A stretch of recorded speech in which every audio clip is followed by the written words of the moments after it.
عما یصفون وسلام علی المرسلین والحمد للہ رب العالمین۔ انتہائی معزز سامعین، سورہ انشقاق ابتدائی 5 آیتیں آپ کے سامنے تلاوت کی۔ اس سورت کا نام سورہ انشقاق ہے اور یہ مکی سورت ہے۔ نزول کے اعتبار سے 83 نمبر پر بعد سورہ انفطار کے نازل ہوئی۔ ترتیب مصحف میں 84 نمبر پر بعد سورہ مطففین کی آئی۔ ربط اور تعلق گزشتہ سورت یعنی سورہ مطففین کے ساتھ یہ ہے کہ پہلی سورت میں فرمایا فویل للمکذبین، ہلاکت ہے، بربادی ہے جھٹلانے والوں کے لیے۔ تو اب اس صورت میں فرمایا بل الذین کفروا یکذبون، بلکہ کافر جو ہے انہوں نے جھٹلایا۔ اسی طرح پہلی صورت میں فرمایا انہم لصال الجحیم، بے شک یہ داخل ہونے والے ہیں جہنم میں۔ تو اب اس صورت میں فرمایا فبشرہم بعذاب علیم، انہیں دردناک قسم کے عذاب کی خوشخبری سنا دو۔ صورت میں ترقی ہے ما سبقہ پر، یعنی پہلے سے زیادہ ترقی کے ساتھ ذکر ہے، اور اصل عقیدہ کی طرف ترغیب دی جا رہی ہے کہ قیامت کو مان لو، یہ تمہارے کام آئے گا، یہی عقیدہ اور یہ نظریہ، اور ذکر کیا عالم کی فنا کا۔ تو فرمایا بسم اللہ الرحمن الرحیم اذا السماء انشقت، جب آسمان پھٹ جائے گا، وَأَذِنَتْ لِرَبِّهَا وَحُقَّتْ، اور کان لگائے گا رب کے حکم کے لیے، وحقت، اور آسمان کے لیے یہی مناسب ہے، آسمان اتنے بڑے آسمان کے لیے یہی مناسب ہے کہ وہ اللہ رب العالمین کے ہر حکم کے لیے تابعدار ہو جائے، ہر حکم کے لیے کان لگائے۔ تو فرمایا جب آسمان پھٹ جائے گا، وَأَذِنَتْ لِرَبِّهَا وَحُقَّتْ، اور کان لگائے گا رب کے حکم کے لیے، وحقت، اور اس کے لیے یہی مناسب ہے، وَإِذَا الْأَرْضُ مُدَّتْ، اور جب زمین کو کھینچا جائے گا، جب زمین کو ہموار کر دیا جائے گا، جب زمین کو برابر کر دیا جائے گا، وَأَلْقَتْ مَا فِيهَا، اور زمین پھینک دے گی ما فیہا، جو زمین کے اندر ہے، ساری چیزوں کو پھینک دے گی، چاہے وہ ہیرے جواہرات ہے، چاہے وہ جتنے بھی معدنیات ہے، چاہے وہ مردے ہی کیوں نہ ہو، ہر چیز کو باہر پھینک دے گی، وَتَخَلَّتْ، اور زمین خالی ہو جائے گی، ساری زمین اندر سے کیا ہو جائے گی، جتنے بھی گرم لاوے ہیں، جتنی بھی چیزیں ہیں، سب باہر نکل جائے گی۔ وَأَذِنَتْ لِرَبِّهَا، اور یہ زمین بھی کان لگائے گی، لِرَبِّهَا، اپنے رب کے لیے، وَحُقَّتْ، اور زمین کے لیے بھی یہی مناسب ہے، یہی اس کے لیے مناسب ہے کہ وہ کیا کرے، رب کی تابعداری کریں۔ یا ایھا الانسانو، اے انسان، انک کادح، بے شک تو مشقت اٹھانے والا ہے، الی ربک، اپنے رب کی طرف، قدحا، مشقت اٹھانا، یعنی تو سب سے زیادہ مشقت اٹھانے والا ہے، چاہے وہ مشقت جو ہے نا اپنی مرضی سے ہو یا بلا اختیار ہو۔ اگر کوئی یہ خیال کرے کہ دنیا میں مشقت اٹھانے والے سارے تو نہیں ہیں، دنیا میں بادشاہ بھی تو رہتے ہیں، بڑے بڑے بادشاہ بھی، تو وہ کون سے مشقت، وہ تو بادشاہ ہوتے ہیں، نہیں، بادشاہ بھی مشقت اٹھاتے ہیں دنیا میں، اور کچھ نہیں تو کھانا کھانے کے لیے اپنے ہاتھ آگے بڑھانے کی جو مشقت ہے، یہ بھی مشقت ہے، اور کھانا ہضم کرنے کی الگ مشقت ہے، اور کچھ نہ ہو تو اسے باہر نکالنے کی بھی الگ ایک مشقت ہے، ٹھیک ہے نا۔ تو اس لیے دنیا میں کوئی نہ کوئی مشقت میں تو ہر کوئی کیا ہے، مبتلا ہے۔ تو فرمایا یا ایھا الانسان، اے انسان، انک کادح الی ربک، بے شک تو مشقت اٹھانے والا ہے، الی ربک، اپنے رب کی طرف، قدحا، مشقت اٹھانا، فملاقیہ، پس تو اس سے ملاقات کرے گا، فاما من اوتی کتابہ بیمینہ، پس جسے اپنا عمل نامہ دائیں ہاتھ میں دیا گیا، جس کا بھی عمل نامہ اس کو دائیں ہاتھ میں دیا گیا، فسوف یحاسب حسابا یسیرا، ان قریب اس سے آسان حساب کیا جائے گا، حساب اس کا کیا کیا جائے گا؟ آسان کیا جائے گا۔ ام المومنین صدیقہ کائنات رضی اللہ تعالیٰ عنہ نبی علیہ السلام سے سوال کرتی ہیں، یا رسول اللہ حساب بھی اور آسان بھی بات سمجھ نہیں آ رہی، حساب بھی اور آسان بھی، ٹھیک ہے نا؟ صوبیدار عبدالستار صاحب کی مثال عمر ہے 70 سال، تو یہ بتائیں کہ 70 منٹ کی یہ حساب دے سکیں گے؟ چلو اللہ فرمائے 70 منٹ کی حساب دے، 70 سال چھوڑ دیں تو دے سکتے ہیں۔ تو ام المومنین نے فرمایا یا رسول اللہ حساب بھی اور آسان بھی۔ تو اللہ کے پاک پیغمبر نے فرمایا عائشہ جنہیں عمل نامہ دائیں ہاتھ میں مل گیا وہ کامیاب ہونے والے۔ حساب یسیرہ کا مطلب یہ ہے کہ یہ لوگ پیش ہو جائیں گے آسانی کے ساتھ، انہیں عمل نامہ دائیں ہاتھ میں دیا جائے گا، یہی ان کے لیے حساب یسیرہ ہے کہ یہ رب کے دربار میں پیش ہو جائیں گے اور ان کا عمل نامہ ان کے حوالے کر دیا جائے گا، یہ آسان، باقی سزا تو ان کے لیے نہیں۔ تو فرمایا فَسَوْفَ يُحَاسَبُ حِسَابًا يَسِيرًا، ان کے لیے آسان حساب ہوگا۔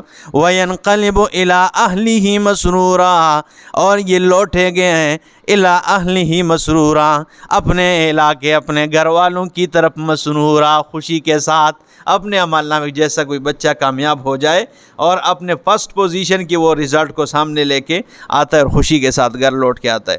تو فرمایا وَيَنْقَلِبُ إِلَىٰ أَهْلِهِ مَسْرُورًا، یہ اپنے گھر کی طرف اپنے اہل کی طرف لوٹے گا مسرورا، خوشی کے ساتھ۔ وَأَمَّا مَنْ أُوتِيَ كِتَابَهُ، اور بہرحال وہ جس کو ان کا عمل نامہ دیا گیا، وَرَاءَ ظَهْرِهِ، پیٹھ کے پیچھے عمل نامہ دیا جائے، ان کا عمل نامہ وہ بدبخت ہوں گے کہ پیٹھ کے پیچھے۔ اب پیٹھ کے پیچھے کا مطلب کیا ہے؟ کچھ مفسرین فرماتے ہیں ان کے ہاتھ پیچھے بندھے ہوئے ہوں گے، جس طرح دنیا میں مجرم کے ہاتھ بندھے ہوئے ہوتے ہیں، تو ان کے ہاتھ بندھے ہوں گے اور پیچھے کی جانب سے انہیں عمل نامے تھما دیے جائیں گے۔ یا دوسرا معنی یہ ہے کہ ہاتھ تو نہیں بندھے ہوں گے، لیکن جس طرح ایک چیز بندہ لیتا کوئی نہیں ہے لیکن بے دلے سے یوں دوسری طرف منہ کر کے اسے اٹھا لیتے ہیں، ایسا ہوتا ہے نا۔ کوئی آپ کسی جگہ پہ جائے اور کسی کے ساتھ کوئی ناراضگی ہو، کوئی بھی مسئلہ اور آپ کی کوئی چیز پڑی اور آپ دوسری طرف منہ کر کے جلدی اس چیز کو اٹھا لے، کوئی چیز آپ نہیں اٹھاتے یا دوسری طرف منہ کر کے یہ لینا نہیں چاہیں گے اور پیچھے ہاتھ کر کے انہیں عمل نامے ان کے دے دیے جائیں گے، سارے معنی ٹھیک ہے۔ تو فرمایا وَأَمَّا مَنْ أُوتِيَ كِتَابَهُ، بہرحال وہ جنہیں دیا گیا ان کا عمل نامہ وَرَاءَ ظَهْرِهِ، ان کے پیٹھ کے پیچھے، فَسَوْفَ يَدْعُو ثُبُورًا، پس ان قریب یہ لوگ بار بار طلب کریں گے ثبورا، ہلاکت کو، ہائے مر جائیں، یہ بھی اچھی بات ہوگی، موت ہی آ جائے، لیکن یہ ان کو موت پھر نہیں آئے گی۔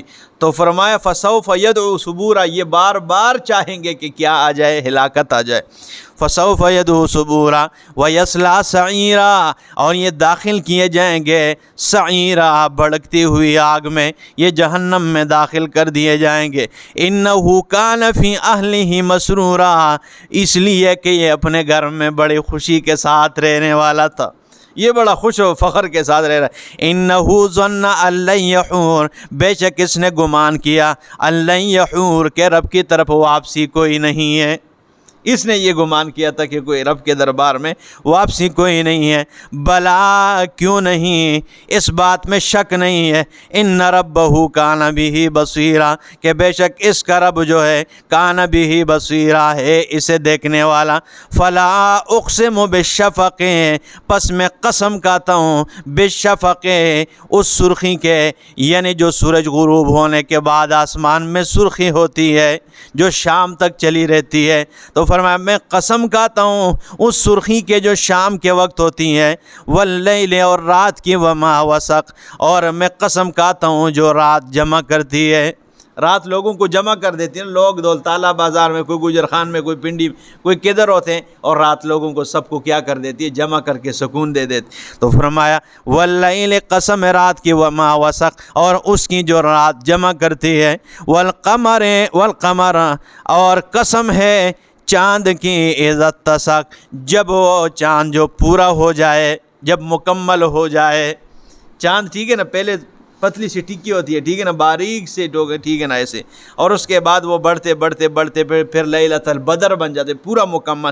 تو فرمایا والقمر، اور قسم ہے چاند کی، اذا اتسق، جب وہ چاند پورا ہو جائے، لترکبن، اللہ فرماتے ہیں تم ضرور چڑھو گے، طبقا عن طبق، ایک حالت سے دوسری حالت کی طرف چڑھو گے۔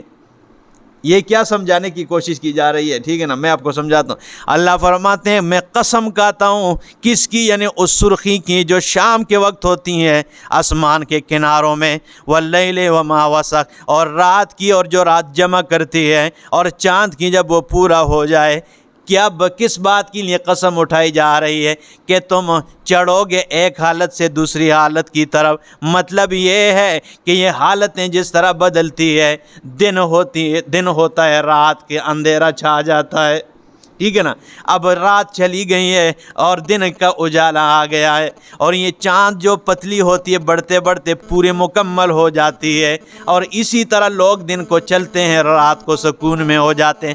فرمایا یہ جتنے بھی اتار چڑھاؤ، یہ بدلاؤ آتے ہیں، اے انسانوں تم بھی مر جاؤ گے، تو یہ مطلب نہیں کہ مرنے کے بعد ہمیشہ ہی مردے رہو گے، بلکہ تمہیں بھی قیامت والے دن زندہ کر کے اللہ کے دربار میں کھڑا کیا جائے گا۔ تو قیامت کا انکار کیوں کرتے ہو؟ یہ جس طرح دنیا میں بدلاؤ آتے ہیں، ایسے تم نے کیا سوچا کہ ہم مر جائیں گے تو بس اس کے بعد بدلاؤ کوئی نہیں، سب سے بڑا بدلاؤ آنے والا ہے، تمہیں زندہ کر کے اللہ کے دربار میں کھڑا کیا جائے گا۔ قرآن کی عجیب اسلوب ہے جی۔ ایک شاعر نے کہا انقلابات جہاں واعظ آ گئے سن لو، ہر تغیر سے صدا آتی ہے ففہم، ہر تغیر اور تبدل سے یہ صدا آتی ہے کہ سمجھ لے، ٹھیک ہے نا۔ کب سمجھے گا؟ فما لہم لا یؤمنون، کیا ہے انہیں لا یؤمنون، یہ ایمان نہیں لاتے ہیں۔ وَإِذَا قُرِئَ عَلَيْهِمُ الْقُرْآنُ، اور جب ان کے سامنے قرآن پڑھی جاتی ہے، قرآن کو بیان کیا جاتا ہے، جب ان کے سامنے قرآن بیان کیا جاتا ہے تو فرمایا لا یسجدون، یہ سجدہ نہیں کرتے ہیں۔ وہ تو سجدہ نہیں کر رہے تھے، لیکن انشاءاللہ ہم سجدہ کریں گے کیونکہ آیت سجدہ ہے۔ تو اللہ فرماتے ہیں وَإِذَا قُرِئَ الْقُرْآنُ، جب اِذَا قُرِئَ عَلَيْهِمُ الْقُرْآنُ، جب ان پر قرآن کی آیتیں بیان کی جاتی ہیں تو فرمایا لا یسجدون، یہ سجدہ نہیں کرتے ہیں۔ بل الذین کفروا، بلکہ وہ لوگ جنہوں نے کفر کیا ہے، یکذبون، انہوں نے جھٹلایا ہے۔ واللہ اعلم بما یوعون، اللہ رب العالمین خوب جانتا ہے جو یہ جمع کرتے ہیں۔ فبشرہم بعذاب علیم، پس انہیں دردناک قسم کے عذاب کی خوشخبری سنا دو۔ الا الذین آمنوا، بہرحال وہ لوگ جو ایمان لائے، وعملوا الصالحات، اور نیک اعمال کیے، لہم اجر غیر ممنون، ان کے لیے اجر ہے، بدلہ ہے، غیر ممنون، جو نہ ختم ہونے والا ہے۔ ان کے لیے جو نیک اعمال کرتے ہیں، صالح اعمال کرتے ہیں، فرمایا ان کے لیے بدلہ ہے غیر ممنون، جو نہ ختم ہونے والا ہے۔ قیامت کا ذکر کیا اس صورت میں، باقی صورتوں سے ذرا زیادہ ترقی کے ساتھ، اور اسی طرح انشاءاللہ اس کے بعد سورہ بروج کا درس دیں گے۔ اللہ رب العزت قرآن سمجھنے اور عمل کی توفیق عطا فرمائے۔